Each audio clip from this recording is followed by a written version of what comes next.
અભિનેતા શાહરુખ ખાન અમદાવાદની કેડી હોસ્પિટલમાં સારવાર લઈ રહ્યા છે કારણ કે તેમની તબિયત હીટસ્ટ્રોકના કારણે બગડી હતી। હાલ શાહરુખ ખાનની તબિયત સ્થિર હોવાની જાણકારી મળી છે। હીટસ્ટ્રોકના કારણે કેડી હોસ્પિટલમાં શાહરુખ ખાન સારવાર લઈ રહ્યા છે।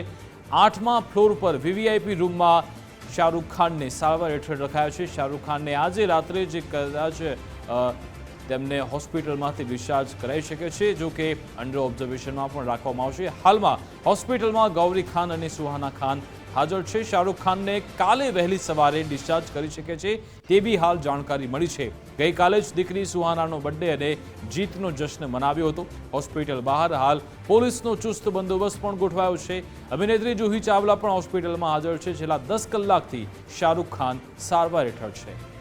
આ અંગે જાણકારી આપશે સંવાદદાતા પ્રદીપ કચિયા હોસ્પિટલથી લાઈવ જોડાઈ ગયા છે। પ્રદીપ, કેટલો સમય વીતી ચૂક્યો છે શાહરુખ ખાન હોસ્પિટલમાં સારવાર હેઠળ આવ્યા છે અને હાલ શું વધુ અપડેટ આપની પાસે?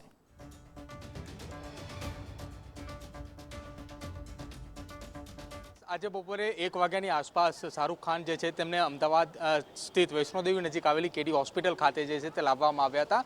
ગત મોડી રાત્રે સુહાના ખાનનો જે જન્મદિવસ હતો તેનું સેલિબ્રેશન જે છે તે આઈટીસી નર્મદા હોટલ ખાતે ચાલી રહ્યું હતું ને તેની સાથે સાથે વાત કરવામાં આવ્યું હતું કે કેકેઆરની જીતનું જશ્ન જે છે તે પણ આઈટીસી નર્મદા હોટલ ખાતે ચાલી રહ્યું હતું ને ત્યારબાદ મોડી રાત્રે જે છે તે અમદાવાદની કેડી હોસ્પિટલ ખાતે જે છે તે તેમને લાવવામાં આવ્યા હતા અને રાત્રે સારવાર બાદ તેમને આઈટીસી નર્મદા હોટલ ખાતે જે છે તે પરત મોકલવામાં આવ્યા હતા।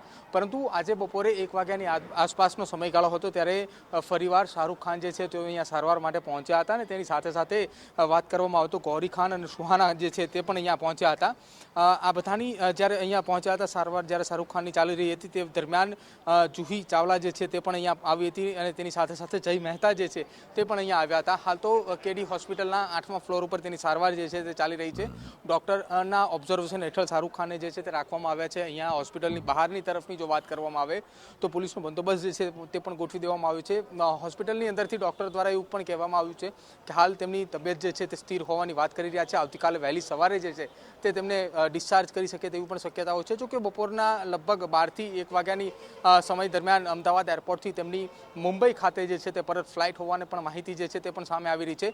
પરંતુ હાલ તો ડૉક્ટરના ઓબ્ઝર્વેશન હેઠળ છે। આવતીકાલે સવારમાં કેટલા વાગે તેમને ડિસ્ચાર્જ કરે છે તેના ઉપર નિર્ભર રાખવામાં આવ્યું છે કે આવતીકાલે બપોરનો જે ફ્લાઇટનો તેમનો સમયગાળો છે તે પકડીને રિટર્ન તેઓ મુંબઈ જાય છે કે કેમ। જી બિલકુલ, આભાર પ્રદીપ, તમામ જાણકારી આપવા બદલ, અમારી સાથે જોડાવા બદલ।